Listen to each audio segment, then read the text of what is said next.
और इस समय एक बड़ी खबर आ रही है कि जैश ए मोहम्मद नाम के आतंकी संगठन का जो फ्रंट है PAFF गुरुवार को राजौरी के डेरा की गली इलाके में सेना पर हुए आतंकी हमले की जिम्मेदारी ली है। ऑपरेशन सर्वविनाश पार्ट 2 करने की आवश्यकता है और मेरी सरकार से दरखास्त है, मोदी जी से दरखास्त है कि आप अप्रूवल दीजिए।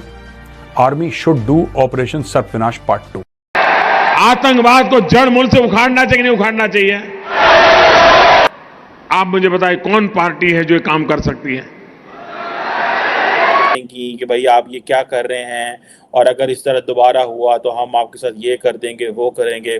और आज ही के जो पाकिस्तान है उसको ये एपिसेंटर है टेररिज्म का, क्योंकि जितनी भी दहशतगर्दी है वो ये प्लान यहाँ पे होती है, फंड यहाँ से होती है, ट्रेस यहाँ से होती है और पाकिस्तान के जो कनेक्शन है वो दहशतगर्द ग्रुपों से हैं। हमारे भाई भारतीय सेना के वीर गति को प्राप्त हो गए।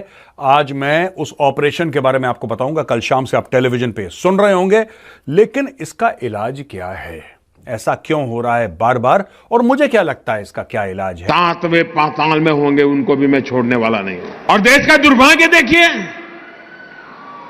कुछ लोगों को तो पता नहीं क्या हो गया है। आज पाकिस्तान के अखबार की हेडलाइन देख लीजिए, भारत के नेताओं जो बयानबाजी करते हैं वो पाकिस्तान के न्यूज पेपर की हेडलाइन बन जाती है। लेकिन पाकिस्तान की जो कश्मीर की अप्रोच थी वो वैसे की वैसी रही, जिसकी वजह से पाकिस्तान जो है वो वहां पे मुजाहिदीन जाते रहे। और पाकिस्तान को शायद ये था, एक जो उस वक्त बैक इन 90s 2000s में शायद एक लीडरशिप को, जो मिलिट्री लीडरशिप थी, उनको शायद ये था कि अगर हम मुजाहिदीन तैयार करके सोवियत यूनियन को अफगानिस्तान से भगा सकते हैं तो हम शायद कश्मीर से भी इंडिया को भगा सकते हैं। So that was basically a mindset. जो क्वेश्चन है कि ये जो एपिसेंटर का है, ये वंस फॉर ऑल इसको पाकिस्तान को या तो इसको दिल खोल के इसको एक्सेप्ट करें जो गलतियां हुई, या डिफेंड करें। और कई दफ़ा तो ये होता है कि पाकिस्तान के सियासतदान जो हैं वो फौज को एक टफ टाइम देने के लिए वो कहते हैं ठीक है इंडिया टारगेट कर रहा है तो कर रहा है, हमें क्या, खामोश रहो, ये खुद ही भुगते हैं, ये हमें भी तो केसों में फंसाते हैं, हमें भी तो जेलों में डालते हैं, हमारे ऊपर भी तो, हमें भी तो कहते हैं कि मुल्क छोड़ के चले जाओ।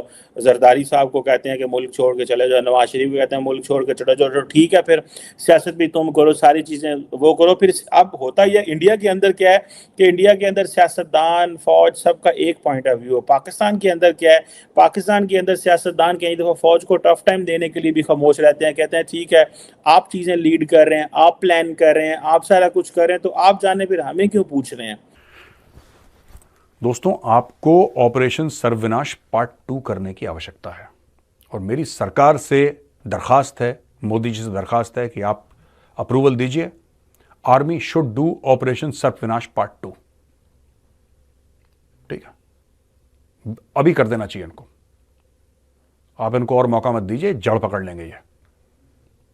पूरी फौज को मोबिलाइज करके एक तरफ से और दूसरी तरफ से काट छान के पूरा साफ।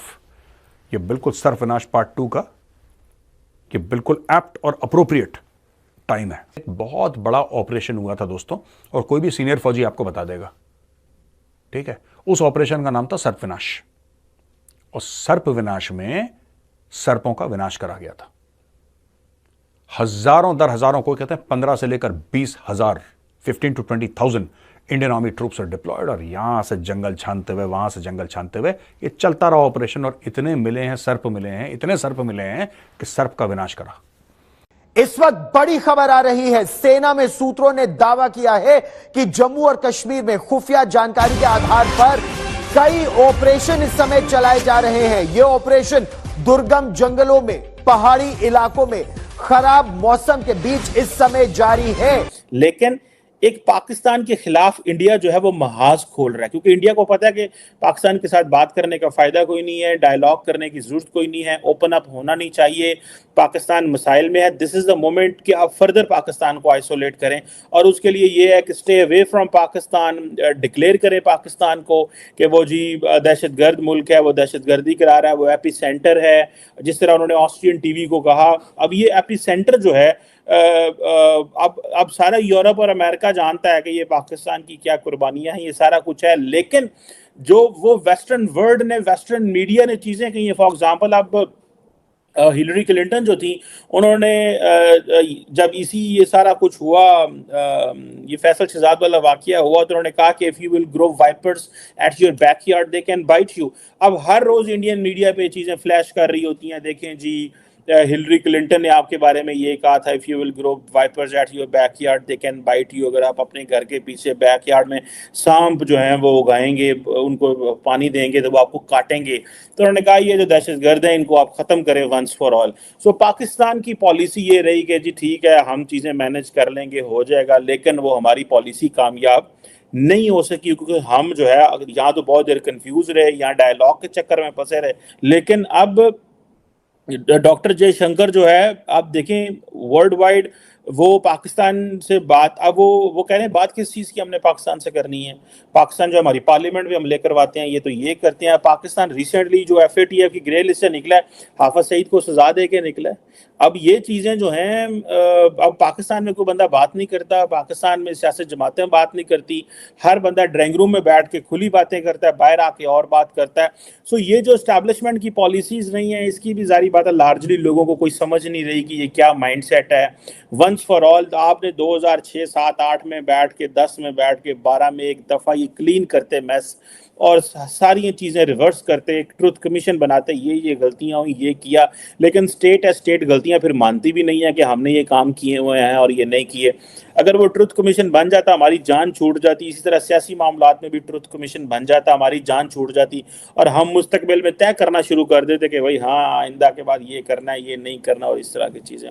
सो मुझे ये लगता है कि पाकिस्तान जो है उसके लिए चैलेंजेस जो हैं वो ज़्यादा। ये जो क्वेश्चन है कि ये जो एपी सेंटर का है, ये वंस फॉर ऑल इसको पाकिस्तान को या तो इसको दिल खोल के इसको एक्सेप्ट करें जो गलतियां हुई, या डिफेंड करें। और कई दफ़ा तो ये होता है कि पाकिस्तान के सियासतदान जो हैं वो फ़ौज को एक टफ टाइम देने के लिए वो कहते हैं ठीक है इंडिया टारगेट कर रहा है तो कर रहा है, हमें क्या, खामोश रहो, ये खुद ही भुगते हैं, ये हमें भी तो केसों में फंसाते हैं, हमें भी तो जेलों में डालते हैं, हमारे ऊपर भी तो, हमें भी तो कहते हैं कि मुल्क छोड़ के चले जाओ। जरदारी साहब को कहते हैं कि मुल्क छोड़ के चले जाओ, नवाज शरीफ को कहते हैं मुल्क छोड़ के चले जाओ। तो ठीक है फिर सियासत भी तुम करो, सारी चीज़ें वो करो। फिर अब होता ही है इंडिया के अंदर क्या है कि इंडिया के अंदर सियासतदान, फौज, सबका एक पॉइंट ऑफ व्यू है। पाकिस्तान के अंदर क्या है, पाकिस्तान के अंदर सियासतदान कई दफ़ा फौज को टफ टाइम देने के लिए भी खामोश रहते हैं, कहते हैं ठीक है आप चीज़ें लीड कर रहे हैं, आप प्लान कर रहे हैं, आप सारा कुछ कर रहे हैं, तो आप जाने फिर हमें क्यों पूछ रहे हैं। वो फिर स्टेप बैक करके देखते रहते हैं कि देखें ये पाकिस्तान की जो फौज है ये इस तरह की जो है वो चीज़ें कर रही है।